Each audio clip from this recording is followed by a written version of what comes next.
بسم اللہ الرحمن الرحیم۔ مطالب الفرقان،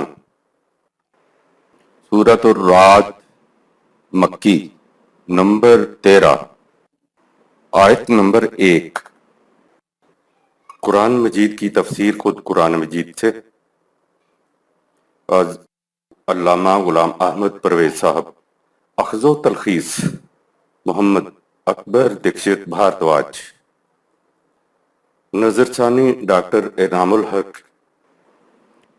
بسم اللہ الرحمن الرحیم۔ اے اللہ، میری تمام تر کوششوں کا مقصد ربوبیت عامہ کے لیے تیری صفات کو بانداز رحمانیت و رحیمیت معاشرے کے اندر ظہور میں لانا ہے۔ آیت نمبر 1۔ الف لام میم را تلك آیات الكتاب والذی انزل الیک من ربک الحق ولكن اکثر الناس لا یؤمنون۔ یہ الف لام میم را ہے، یا یہ خدائے علیم و حکیم و رؤوف یا رحیم کا ارشاد ہے کہ یہ کتاب خداوندی کی آیات ہیں اور یہ تیرے نشو و نما دینے والے کی طرف سے تجھ پر بذریعہ وحی نازل کی گئی ہیں، اور یہ یکسر مبنی پر حق ہیں، لیکن اکثر لوگ اس کی صداقت پر ایمان نہیں لاتے۔ سچ اور جھوٹ کو پرکھنے کے لیے خارجی پیمانے کی ضرورت ہوتی ہے، اور وہ ہے قرآن الکریم۔ حروف مقطعات کے بارے میں ہم نے اپنی بصیرت کے مطابق یہ سمجھا ہے کہ یہ اللہ تعالیٰ کی صفات کے مخففات ہیں جو بعض صورتوں کی ابتدا میں آتے ہیں۔ یہ ان صفات خداوندی کے مخففات ہیں جو عمودی طور پر متعلقہ صورت کے اندر آتی ہیں۔ والذی میں جو واو ہے، یہ عربی زبان میں ہمیشہ ہر جگہ اور اینڈ کے معنی میں نہیں آتا، بلکہ واو تفسیری بھی ہوتا ہے، یعنی کہ معنی میں بھی آتا ہے۔ واو کے بعد جو بات کہی جاتی ہے وہ پہلے کہی گئی بات کی تشریح اور تفسیر ہوتی ہے، یعنی یہ اس کتاب کی آیات ہیں جو اے رسول تیری طرف، تیرے رب کی طرف سے نازل کی گئی ہیں، جو الحق، دا ایبسولیوٹ ٹروتھ یعنی حقیقت پر مبنی ہے۔ یہ کتاب ایک پیمانہ سٹینڈرڈ ہے جس پر دین سے متعلق ہر چیز کو پرکھا جائے گا کہ جو دعویٰ پیش کیا جا رہا ہے وہ مبنی پر حقیقت ہے بھی یا نہیں۔ اگر دنیا میں سچ اور جھوٹ کو ماپنے کے لیے کوئی الحق یعنی خارجی آبجیکٹو پیمانہ نہ ہو تو بتایا ہی نہیں جا سکتا یہ فلاں بات سچ ہے اور فلاں بات جھوٹ ہے۔ وَمَا يَنطِقُ عَنِ الْهَوَىٰ إِنْ هُوَ إِلَّا وَحْيٌ يُوحَىٰ، سورۃ 53 آیت نمبر 3-4۔ یہ نبی جو کچھ کہتا ہے اس میں اس کی اپنی فکر، خواہشات، جذبات، آرزوؤں کا، وجدان کا کوئی تعلق نہیں ہے۔ یہ تو وہی کہتا ہے جو اس پر خارج سے وحی کیا جاتا ہے۔ یہاں الا وحی یوحا سورۃ 53 آیت نمبر 4 میں اللہ نے واضح کر دیا کہ جو کچھ نبی وحی کی روح سے کہتا ہے وہ ایک خارجی پیمانہ ہے۔ دراصل نزول، تنزیل تو کہتے ہی اس کو ہیں جو خارج سے اترا ہو، اور خارج سے وہی انبیاء کرام پر نازل ہوا کرتی تھی۔ آیت نمبر 2۔ اللہ الذی رفع السماوات بغیر عمد ترونها ثم استوى على العرش وسخر الشمس والقمر كل يجري لأجل مسمى يدبر الأمر يفصل الآيات لعلكم بلقاء ربكم توقنون۔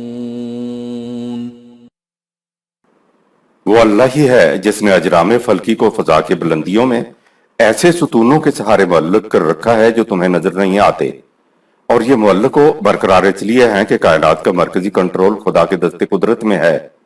اسی طرح اس نے چاند اور سورج کو اپنے قانون کی زنجیروں میں جکڑ رکھا ہے، ان میں سے ہر ایک طے شدہ مدت تک کے لیے اپنے راستے پر چلا جا رہا ہے۔ اللہ ہی اپنے قوانین کی روح سے پوری کائنات کا انتظام فرماتا ہے، اور اے انسانوں، وہ اپنے قوانین کو کھول کھول کر اس لیے بیان کرتا ہے تاکہ تمہیں یقین ہو جائے کہ تمہیں بھی اس کے قانون مکافات کے تحت اپنے اعمال کے نتائج کا سامنا کرنا ہے۔ خارجی پیمانہ زندگی میں ضروری ہے یا نہیں، اس کے لیے کائناتی شہادت۔ کہا کہ خارجی پیمانے کا نظارہ کرنا ہے تو ذرا اجرام فلکی کو دیکھو، وہ کس طرح خارجی ہدایت کے مطابق اپنے اپنے مدار میں بغیر کسی قسم کے ٹکراؤ کے محو گردش ہیں، اور وہ خارجی پیمانہ، خارجی قانون یعنی قانون کشش ثقل ایسا ہے کہ وہ تمہیں نظر بھی نہیں آتا اور تم کشش ثقل کو تسلیم کرتے ہو۔ اگر تم نے نظری طور پر ماننے کی بجائے دیکھ کر ہی ماننا ہے تو اجرام فلکی کے نظم و نسق کو دیکھو کہ وہ کس طرح اپنے اپنے وقت پر طلوع و غروب ہوتے ہیں، اور جب سے کائنات وجود میں آئی ہے اسی طرح قوانین خداوندی کے مطابق سرگرم عمل ہیں۔ اے انسان، تو بھی طبعی طور پر اسی کائنات کا ایک حصہ ہے، تو تجھے زندگی بسر کرنے کے لیے اجرام فلکی کی طرح خارجی ہدایت کی ضرورت ہے۔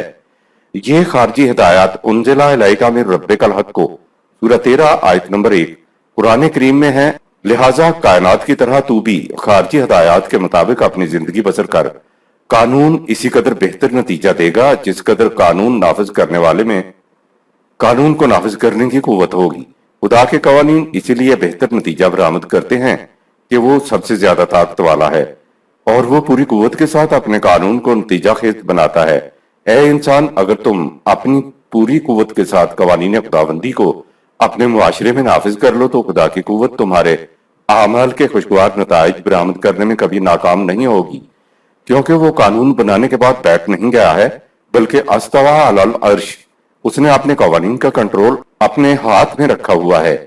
ہر وہ چیز جو مسخر شدہ ہو وہ خدا کے کسی نہ کسی قانون کی گرفت میں ہوتی ہے۔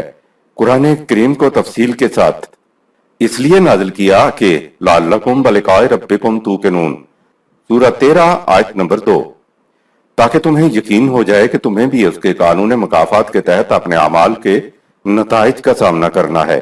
لعلکم بلقاء ربکم سورہ 13 آیت نمبر 2 کا لفظی ترجمہ تو یہی ہے کہ تاکہ تمہاری رب سے ملاقات ہو جائے، لیکن خدا کو تو آنکھوں سے نہیں دیکھا جا سکتا، تو لقاء رب کا مفہوم ہوگا تاکہ تمہیں خدا کے قانون ربوبیت کے متعلق یقین ہو جائے۔ جب خدا کے قانون کے مطابق عمل کیا جائے تو جو عمل کا نتیجہ سامنے آتا ہے وہی نتیجہ لقاء رب ہوتا ہے، یعنی خدا سے ملاقات ہوتی ہے۔ یا جب انسان خدا کے قانون پر پڑے ہوئے پردوں کو اٹھاتا ہے خدا کا قانون سامنے آ جاتا ہے، یہ بھی لقاء رب ہوتا ہے۔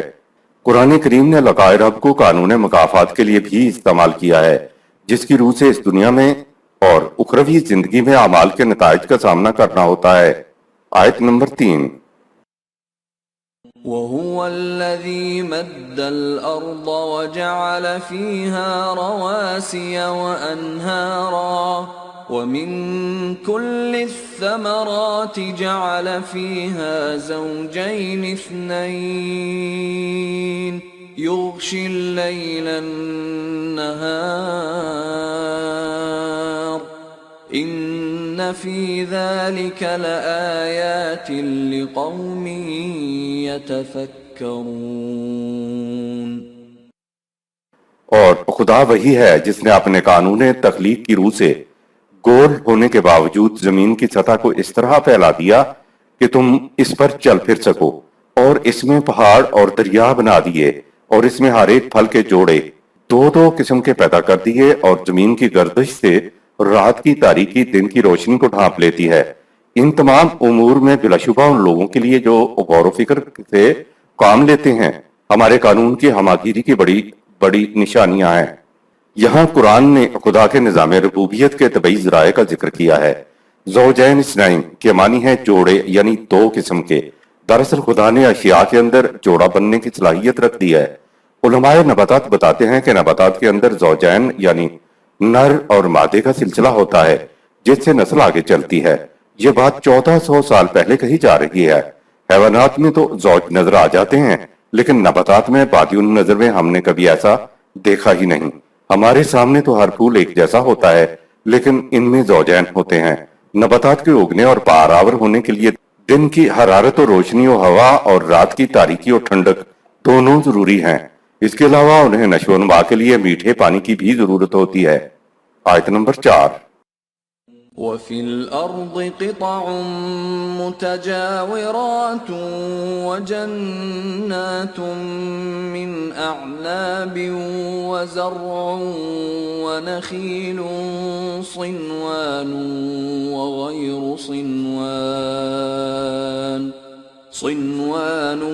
وغير صنوان يسقى بماء واحد ونفضل بعضها على بعض في الأكل إن في ذلك لآيات لقوم يعقلون۔ اور زمین کے مختلف کھیت ہیں جو ایک دوسرے سے ملے ہوئے ہوتے ہیں، لیکن ان میں کسی میں انگوروں کے باغ ہیں، کسی میں اناج کی کھیتیاں ہیں، کہیں پر کھجور کے درخت ہیں، جن میں سے بعض اکہرے اکیلے ہیں اور بعض ایک ہی جڑ میں جمگٹا کئی کھجور کے درخت اکٹھے ہیں۔ یہ سب ایک ہی پانی سے سیراب ہوتے ہیں، لیکن مختلف درختوں کے پھل خوبیوں کے اعتبار سے ایک کی خوبی دوسرے کی خوبی سے ترجیحی طور پر برتر ہوتی ہے۔ اس کے اندر بلا شبہ ان لوگوں کے لیے جو عقل و فکر سے کام لیتے ہیں ہمارے قانون تخلیق اور ربوبیت کی بڑی بڑی نشانیاں ہیں۔ مختلف بیجوں سے مختلف پھل پیدا ہوتے ہیں، اسی طرح انسانی اعمال بھی انسانی زندگی کے بیج ہیں۔ پانی، ہوا، روشنی، حرارت اور زمین ایک، مگر پھل اور ذائقے مختلف ہوتے ہیں۔ ثمرات کا یہ فرق ان کے بیج کی وجہ سے ہوتا ہے۔ جس قسم کا بیج اسی قسم کا پھل اور اس کا ذائقہ ہوتا ہے۔ اسی طرح انسانی اعمال انسانی زندگی کے بیج ہوتے ہیں۔ اچھے اعمال اچھی زندگی اور برے اعمال بری زندگی۔ نیز زندگی نے تو آگے بھی چلنا ہے، اس لیے اخروی زندگی میں بھی یہی اصول برقرار رہے گا۔ ایک گٹھلی کے اندر زندگی کی کوئی رمق نظر نہیں آتی، اس سے لہلہاتے پودے کی نمود ہوتی ہے جو نشو و نما پا کر مکمل درخت بن جاتا ہے۔ اس سے انسان کی حیات اخروی پر بھی قیاس کیا جا سکتا ہے کہ اعمال کے بیچ اخروی زندگی میں نشو و نما پا کر وہ کچھ بن جائیں گے جو بننا ان کا مقدر خدا نے عالم امر میں طے کر دیا ہوا ہے، یعنی جنت یا جہنم۔ پہلے کہا تو کے نون سورہ 13 آیت نمبر 2 یقین کرنے کے لیے، پھر کہا لقومی یتفکرون سورہ 13 آیت نمبر 3 غور و فکر کرنے والی قوم کے لیے، اور اس آیت میں کہا لقومی یعقلون سورہ 13 آیت نمبر 4 عقل سے کام لینے والی قوم کے لیے۔ یہ دین ہے، اس کے برعکس مذہب میں عقل کا استعمال ممنوع ہے۔ مذہب کہتا ہے کہ سب سے پہلے جس نے فکر سے عقل سے سوچ سے کام لیا وہ ابلیس تھا۔ غور و فکر کرنے، عقل سے کام لینے، یقین کرنے میں تو کافر و مومن کا بھی فرق نہیں ہے۔ فرق پڑتا ہے جب تسخیر فطرت کے محاصل کو اگر اپنی یا انسانوں کی مرضی کے مطابق تقسیم کیا جائے تو کافر ہے، اور اگر قوانین خداوندی کے مطابق تقسیم کیا جائے تو مومن ہے۔ آیت نمبر 5 وَإِن تَعْجَبْ فَعَجَبٌ قَوْلُهُمْ أَإِذَا كُنَّا تُرَابًا أَإِنَّا لَفِي خَلْقٍ جَدِيدٍ أُولَئِكَ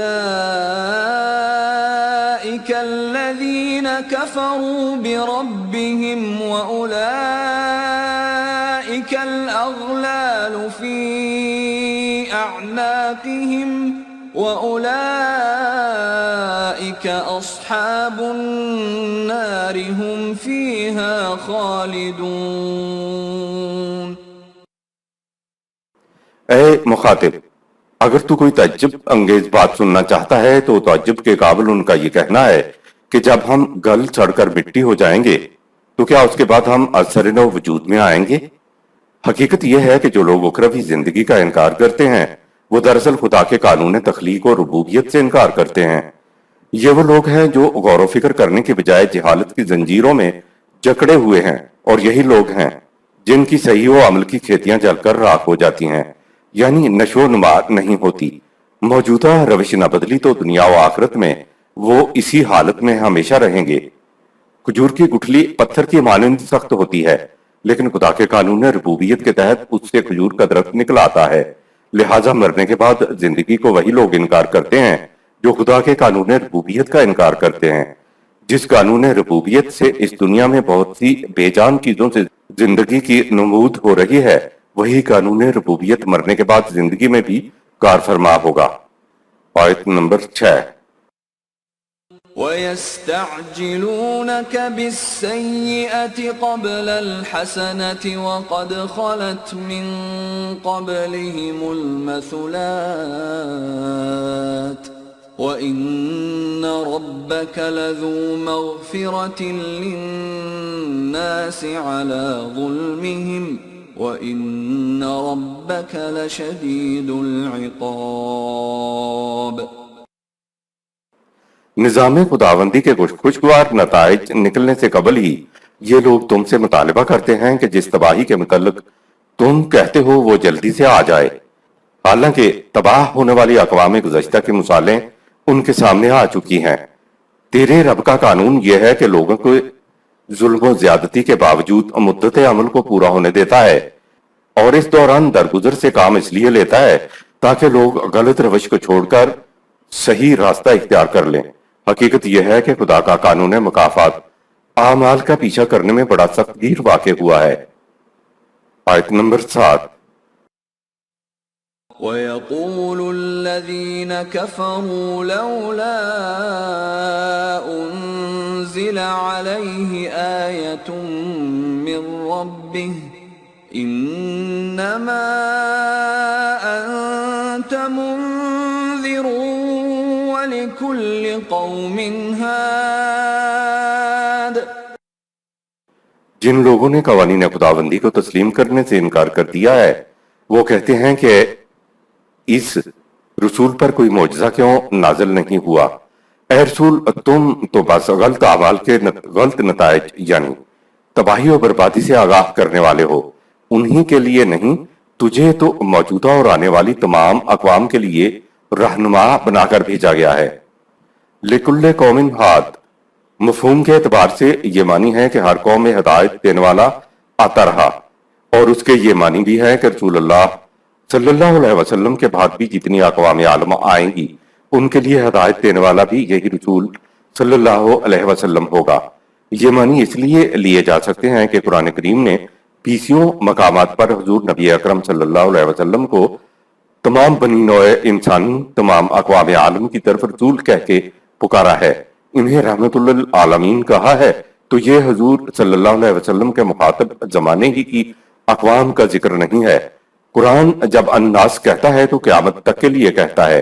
یہ حضور صلی اللہ علیہ وسلم کے آخری نبی ہونے کی ایک اور دلیل ہے۔ حضور صلی اللہ علیہ وسلم کی پیش کردہ رہنمائی موجودہ اور ہر آنے والی قوم کے لیے رہنمائی ہے۔ آیت نمبر 8۔ اللہ یعلم ما تحمل كل انثى وما تغیض الارحام وما تزداد وكل شيء عنده بمقدار۔ اور اللہ ہر مادہ کے پیٹ میں حمل کو جانتا ہے کہ رحم کے اندر کون کون سی چیزیں کم ہو رہی ہیں اور کون کون سی چیزیں بڑھ رہی ہیں، نیز کون سا بچہ تکمیل تک پہنچتا ہے اور کون سا ناتمام رہ جاتا ہے۔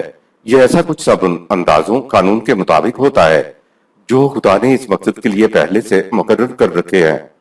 اندہ بے مقدار علم کا مفہوم، جن امور کے متعلق خدا کہے کہ ان کا علم خدا کو ہے تو اس کا مطلب یہ نہیں ہوتا کہ وہ کسی کے علم میں نہیں ہے یا آئندہ نہیں آ سکتے۔ معاملہ یوں ہے کہ جن امور کو خدا طبعی قوانین کی روح سے تکمیل تک پہنچاتا ہے، علمی سطح کی کمی کی وجہ سے انسان ان کو ایک وقت نہ بھی جانتا ہو، لیکن جب انسان کی علمی سطح بلند ہوتی ہے تو انسان بھی ان امور کے متعلق جان لیتا ہے۔ جب تک علمی سطح بلند نہ ہو تو وہ امور صرف خدا کے علم میں ہوتے ہیں، لیکن علمی سطح کے بلند ہونے کے بعد وہ امور انسان کے علم میں بھی آ جاتے ہیں۔ خدا نے یہ نہیں کہا کہ ان امور کا علم صرف خدا کو ہے اور کوئی نہیں جانتا یا نہیں جان سکتا۔ طبعی قوانین کا علم حاصل کرنے کی استعداد انسان کو حاصل ہے، البتہ وہ امور جو اخلاقی قوانین کے مطابق پائے تکمیل پاتے ہیں ان کے متعلق انسان اتنا ہی جانتا ہے جو کچھ خدا نے خود وحی سے انبیاء کے ذریعے بتا دیا ہے۔ اس کے علاوہ نہ انسان جانتا ہے اور نہ جان سکتا ہے۔ نزول قرآن کے دور کے انسان کے علم میں نہیں تھا کہ رحم مادر میں بچے کی پیدائش سے قبل کن کن چیزوں کا اضافہ ہوتا ہے اور کن کن چیزوں کی کمی واقع ہوتی ہے۔ انسانی فہم کے بلند ہونے پر آج